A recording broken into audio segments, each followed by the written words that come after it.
Good morning. You want to hear a joke about sodium, bromine, and oxygen? Nah, bro. Hopefully we can get a few more views on these things. The highest number that I've ever seen in this class was 4, but lately it's been 0, then 1, then 0, 0, 1. I don't know how you're getting the notes, but okay. We're going to go over the homework, 219 to 221, then we're going to learn about half-life, and then you're going to have some half-life homework. So let's do it. 219. Why don't you do the odds? Let's get this bigger.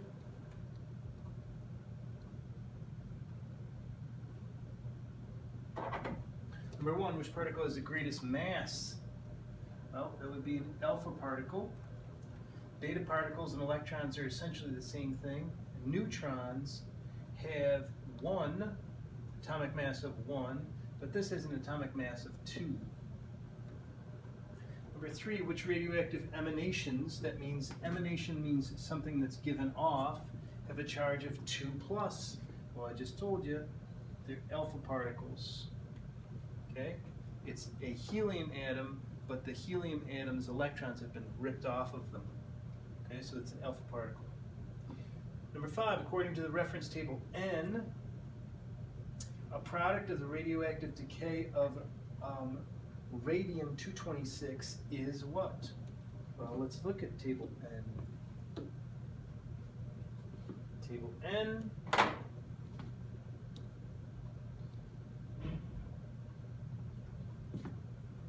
Ra alpha.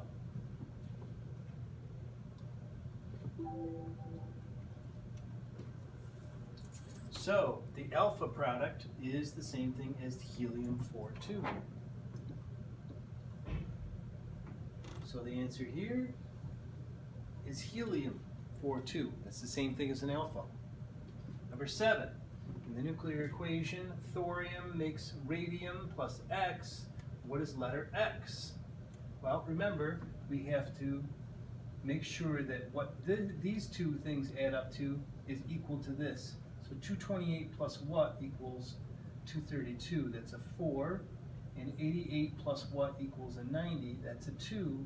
And you should, at this point, recognize that as a helium atom, which is the same thing as an alpha particle.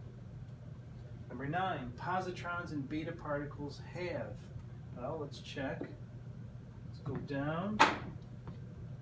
Here's positrons and beta particles. So they both have the same mass. They have opposite charges. So let's see if we can get an answer out of that.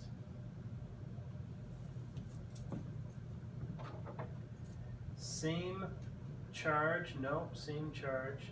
Different charge, these are out. They do have different charges, and they have the same mass, which is 0. Okay? Next page. Let's get this big. Oops.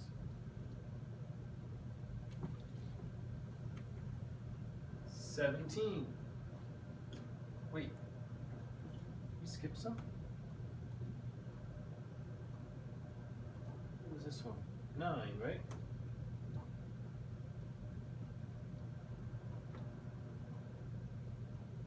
Oh, I mislabeled them, okay. Number 11.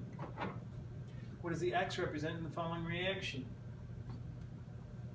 Okay, 2 plus 3 is 5, so that's 4 plus 1 is 5. 1 plus 1 is 2, and that's 0. So these two things add up to what is here. So what's left over, it can't have any mass or any charge, so it must be just energy converted from the mass. All right? Because these numbers are equal, and these numbers are equal, the only thing that's left is energy. 13, when an atom is unstable of sodium-24, it becomes an atom of magnesium-24 because sodium-24 atom spontaneously releases what? Okay, so we've got to do some quick math here. So sodium 24, and that's 11, and magnesium 24. Magnesium is 12. So what has to go over here? I should have put it here, but I'll erase it here in a second. I'll put it here. Magnesium, so this is going to be a 0, because 24 plus 0 is 24. And 12 plus what is 11? Well, it's going to be a -1, actually. So 12 and a -1 is 11. So this is what they're looking for, and that is a beta particle. Okay?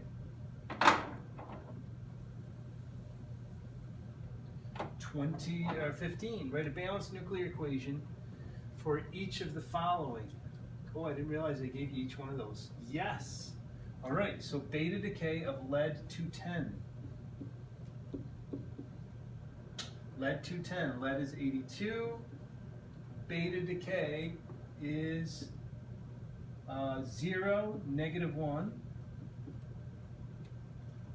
And what do we have here? This must be 83, and that's 210. Why don't we write them all down first and then look up what the atoms are? Beta decay of cesium-137. Cesium-137. Beta decay, same thing, 0, -1 electron. And what does this have to be? Well, in this case, I've got to look up cesium. Cesium is 55. So this must be 56, 137.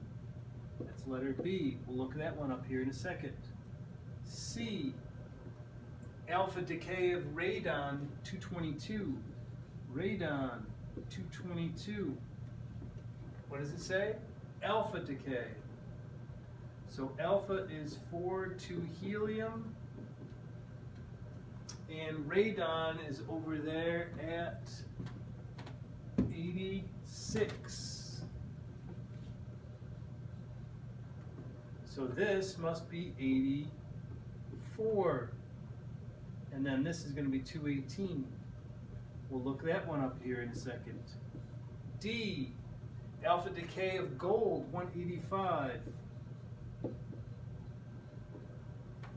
Gold is 79.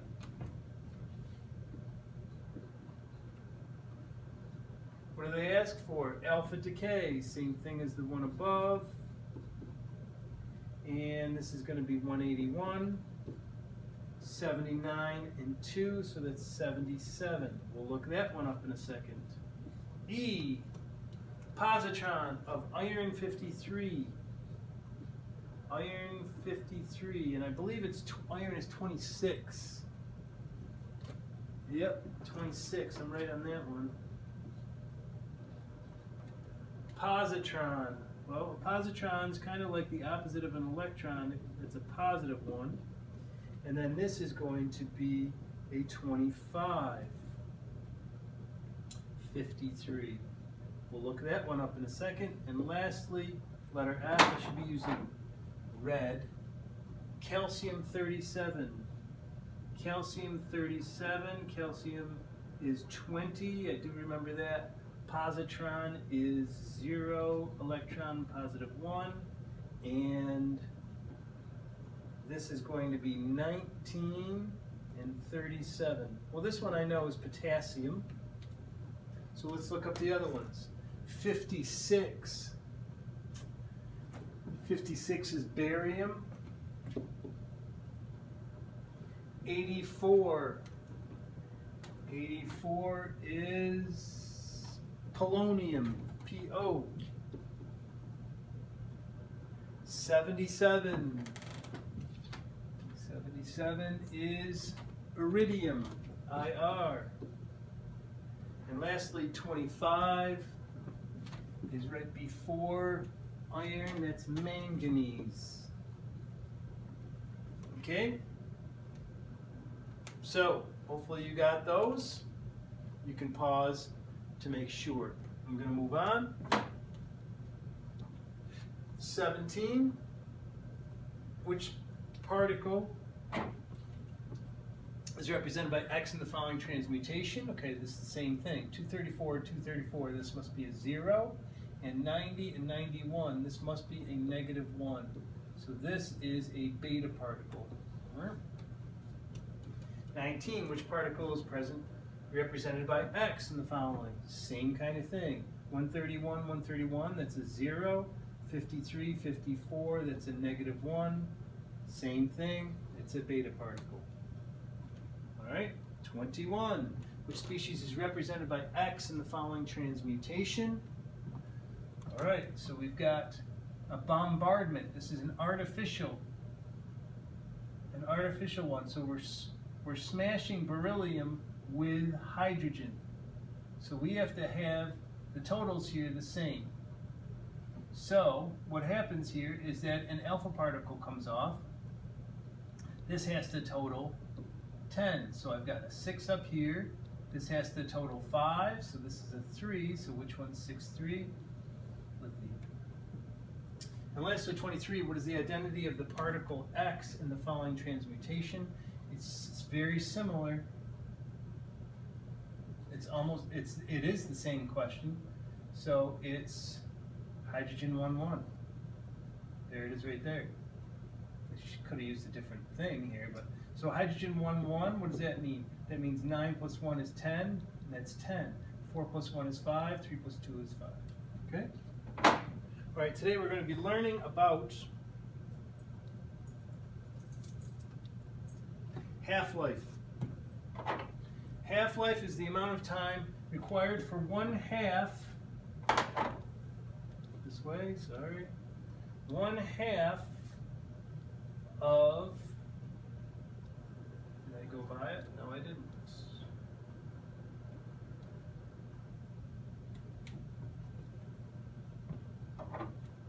For 1/2 of a radioactive isotope to disintegrate.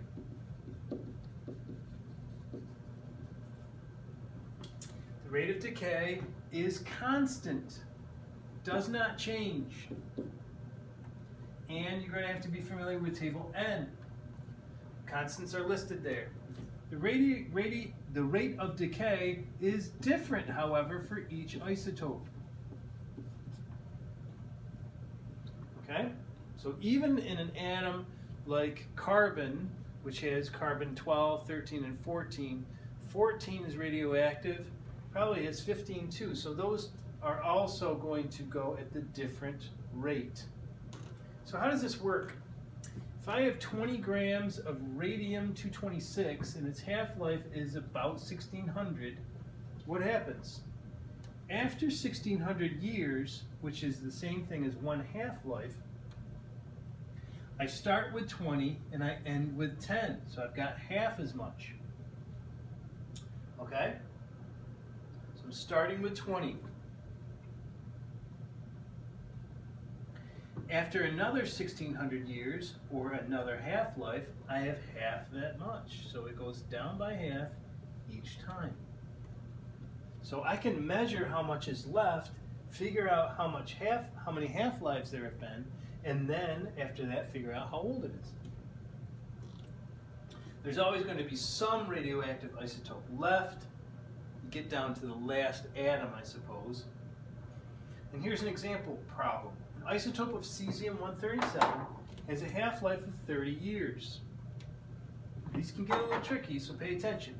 If 1 milligram of cesium-137 disintegrates over 90 years, how many milligrams would remain? So when I'm doing these, I'm going to put a box that represents my sample. So, has 1 milligram.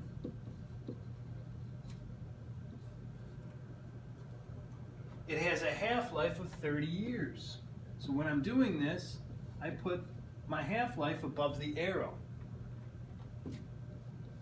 I'm also going to shade it to indicate how much is radioactive. In 30 years, my sample is going to be the same size, but the amount of cesium, radioactive cesium, is going to be half that much. Half of 1 is 0.5 grams of cesium. Okay? Now, you should know that if I've got a chunk of a rock or something, it's not 1/2 that becomes not radioactive. It's just half of the atoms. Okay, they told me it's 90 years, so I need another half-life. Same size sample, except now I'm going to take this amount and put that in half. What's half of 0.5? 0.25 grams of cesium. So far I've got 60 years. I need another 30 years. Same size, now I take half of this one. Half of 25 is 12.5, so that's 0.125 grams of cesium. So after 90 years, that's 3 half-lives, 30, 60, 90, how much is left? 0.125 grams. Okay? All right, next example. A 2.5 gram sample of an isotope of strontium-90 was formed in 1960 explosion in the Pacific. Half-life of strontium is 28 years. And what year will only this much of this strontium remain? Okay, so we start with 2.5 grams. All radioactive.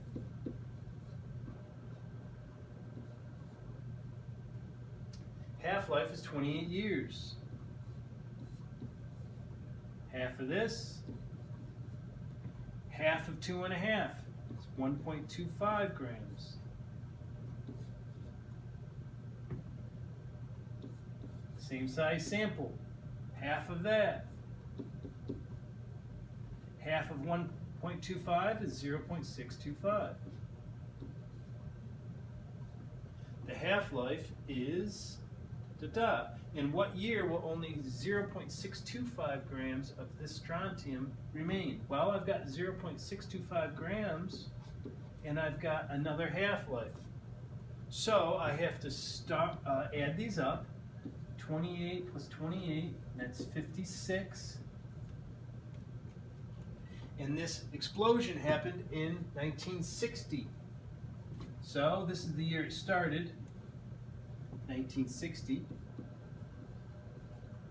This was 1988. And this was 2016. I can just add it like this. 6, 11, 1. So this is 2016. So what year? 2016. Okay? All right, let's look at the homework. It's this sheet. Now, hopefully you're watching this, because otherwise you're going to get confused. You need table N. So let's do the first one.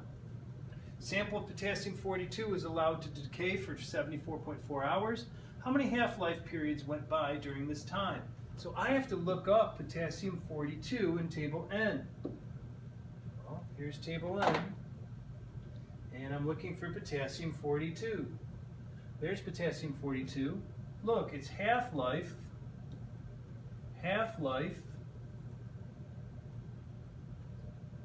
is 12.36 hours.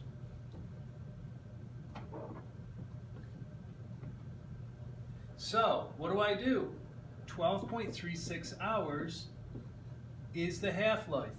So if it tells me 74.4 hours, then I just divide. How many half-lives is this? 12 times 6 is 72. So it's not going to be exact, but it's going to be as close to 6, I believe, as you can get. 6.019. So I'm going to round this to 6 half-lives. How many half-life periods went by? 6. What is the fraction remaining after 74.4 hours? Well, I have to take half and multiply it 6 different times. So here's the first half-life, second half-life, third, fourth, fifth, sixth. So I double this each time. 2 times 2 is 4, 8, 16, 32, 64.